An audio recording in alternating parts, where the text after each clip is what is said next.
ఎంత నిర్లక్ష్యం అంటే గిరిజనులు అంటే సింగరేణిలో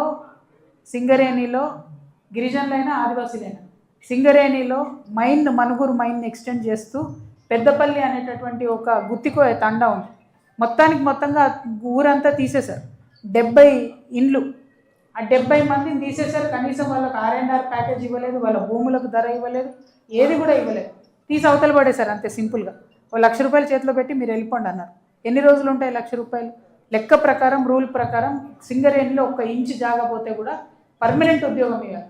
అసలు ఆ ఊసు లేదు. ఎందుకంటే ఆదివాసీలు కదా, గిరిజనులు కదా, వీళ్ళు ఏం అడుగుతారులే అని చెప్పి ఒక నిర్లక్ష్యం. సో ఈ జిల్లాలో నేను గమనించింది అయితే ఎక్కడా కూడా గిరిజనులకు సంబంధించి ప్రత్యేకమైనటువంటి శ్రద్ధ పెట్టడం కానీ, ఆలోచన చేయడం కానీ ప్రభుత్వం చేయడం లేదు. పైగా ఇదివరకు ఉన్నటువంటి వ్యవస్థలన్నీ కూడా ఒక్కొక్కటి నిర్వీర్యం చేస్తూ పోతున్నారు. మనుగూరులో మనం పెట్టుకున్నటువంటి ఏదైతే థర్మల్ పవర్ స్టేషన్ ఉందో కొత్తది పెట్టినటువంటిది, ఆ థర్మల్ పవర్ స్టేషన్లో కూడా భూమి పోయినటువంటి వారికి ఎంతోమందికి ఇంకా ఉద్యోగాలు రాకుండా ఆపడం జరిగింది.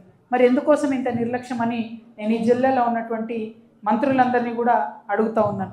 మనకు తెలుసు జల్ జమీన్ జంగల్ అనేటటువంటి నినాదంతో పోరాటం చేసినటువంటి ఆదివాసీ యోధుల కన్నటువంటి ఈ ఖమ్మం జిల్లాలో మరి ఆదివాసీలను కంప్లీట్గా పట్టించుకోకపోవడం అన్నది చాలా దారుణంగా ఉంది.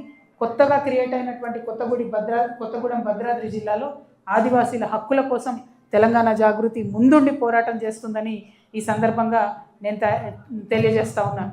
ఇంకొక మాట గమనించాలి. అందరూ ఆదివాసీలు అనగానే, గిరిజనులు అనగానే వాళ్ళకేమైంది, రిజర్వేషన్ ఉంది కదా అంటారు. ఒక్కసారి నోటీస్ చేయండి. రిజర్వేషన్ ఉన్నటువంటి ఉద్యోగాలు సాధించేటటువంటి విద్యా అవకాశాలు ఎంతమందికి వచ్చినాయి, ఆ ప్రావీణ్యత ఎంతమందికి ఉంది, ఆ ప్రావీణ్యం పెంచడానికి ఏం చేసినాం ప్రభుత్వాల నుంచి అని ఆలోచించండి. ఎక్కడ కూడా మనకు స్పెషల్గా కోచింగ్ సెంటర్స్ కనబడట్లేదు. హైదరాబాద్లో ఒక్కటి పెట్టారు ఎస్టీస్కి సంబంధించి కోచింగ్ సెంటర్, కానీ ఎక్కడ కూడా ఏ జిల్లాలో కూడా ప్రత్యేకమైన కోచింగ్ సెంటర్లు పెట్టి గ్రూప్ 1లో, గ్రూప్ 2లో, గ్రూప్ 3, గ్రూప్ 4 మరి గిరిజనులను ఎక్కువ రావాలి, వాళ్ళకి రిజర్వేషన్ ఉంది, ఉన్నకాడికి నింపాలని ఎందుకు ప్రయత్నం జరగడం లేదు? అదొక్కసారి దయచేసి మనందరం కూడా ఆలోచన చేయాల్సినటువంటి విషయం. మనం తప్పకుండా ఆలోచించాలి. ఇప్పుడు ద్రౌపది ముర్ము గారు కూడా సమ్మర్ హాలిడేకి అని చెప్పి వింటర్ హాలిడేకి అని హైదరాబాద్లో వచ్చారు.